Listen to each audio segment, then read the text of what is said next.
Hey there, marketers. You're listening to the Son of a Pitch podcast, where modern marketing strategy is broken down into clear, practical ideas you can actually use. I'm your host, Kenneth Spreesley, and today we're talking about something that doesn't get discussed enough: how marketing should support sales conversations. Because the goal of marketing isn't just attention, and it's not just engagement. At some point, marketing has to make real conversations easier. This episode is being brought to you by Pitch Cloud, the creative studio, helping brands communicate with clarity through strategy, video, and design.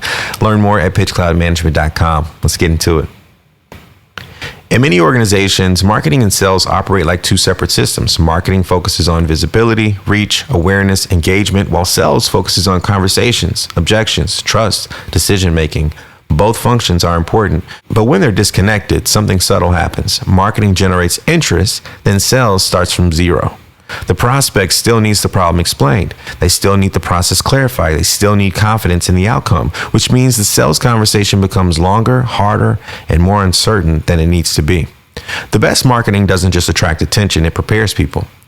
By the time someone reaches out, it should already understand a few things: what problem you solve, how you tend to approach it, who your work is really designed for, and what makes your perspective different.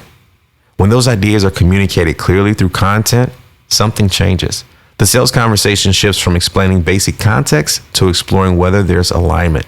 That's a very different starting point. When sales conversations feel difficult, it's often because the groundwork hasn't been laid. Prospects still may be asking, what exactly do you do? How does this work? Is this really the right solution for my situation? Those questions are natural, but they shouldn't be appearing for the first time during a sales call. Marketing should already be helping people think through those questions before they ever schedule a conversation. That way, the discussion becomes more productive, less explaining, more decision making. Content has a powerful role to play in this process. When used intentionally, it can address many of the questions people quietly carry with them. Content can help clarify what the real problem looks like, what solutions often miss, what a thoughtful approach might involve, what outcomes are realistic. This kind of content doesn't push people toward a sale. It helps them understand the landscape more clearly, and clearly reduces hesitation. When people feel informed, they approach conversations differently.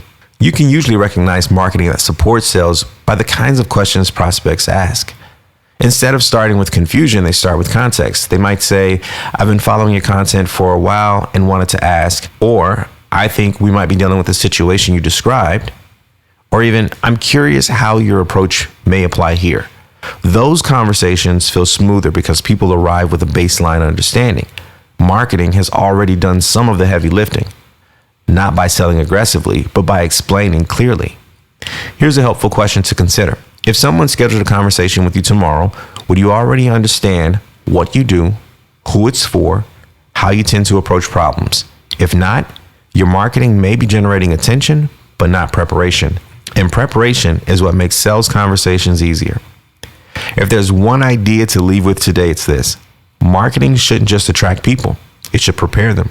When people arrive informed, conversations become clearer, faster, and more productive. That wraps up today's episode of Son of a Pitch. If this episode helped you rethink the relationship between marketing and sales, share it with someone building a business where those two functions need to work together. Next week, we're talking about why simpler brands scale faster.